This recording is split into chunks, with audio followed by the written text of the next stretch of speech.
Te hakane ka por ka bamtang lam biang chupi ka kasturi. Syapang kini ki Muslim bat ki Kristan. Hoi hakane ka pat ka baar ngala depi ka banitu. Hadu ba u Abraham.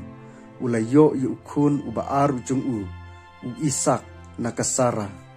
Bat ngitib ba ukun u baningkong ujung u udai u Ishmael ba nakamrau ka Hagar. Bat ngala depru ka banitu. Hadu ba u Isak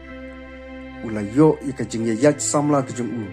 ya ka ba ukpa jung u la phawat ki shakri ki shakor ke jung u na ka benta ke jung u bat ka e ka bang kwa e ka ban kren ka ne ka por kalong ka ba u Isak ru u yaj ya ka dinjat ka ba ukpa ula dep ka ban yaj hakipor ki bala letnyo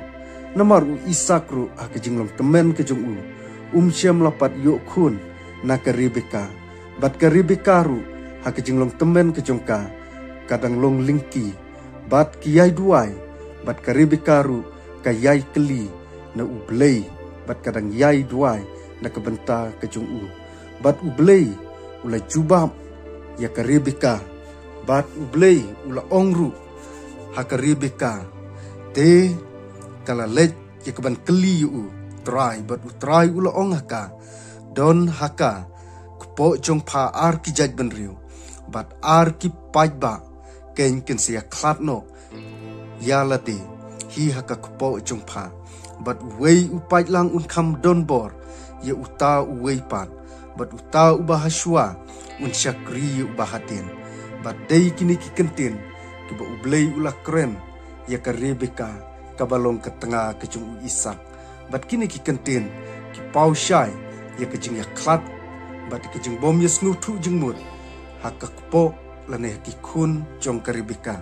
bat kan ke pen pau syai banang ne kan yai sedang ya kata ke jing long ke jongki na ka wei ka kupo shikawei pa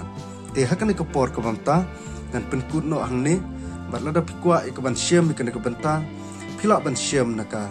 kitab Genesis kalenong ka arsan terter pen lap ya ke jing yai lane ya ka jing yo kun ka jong u Isak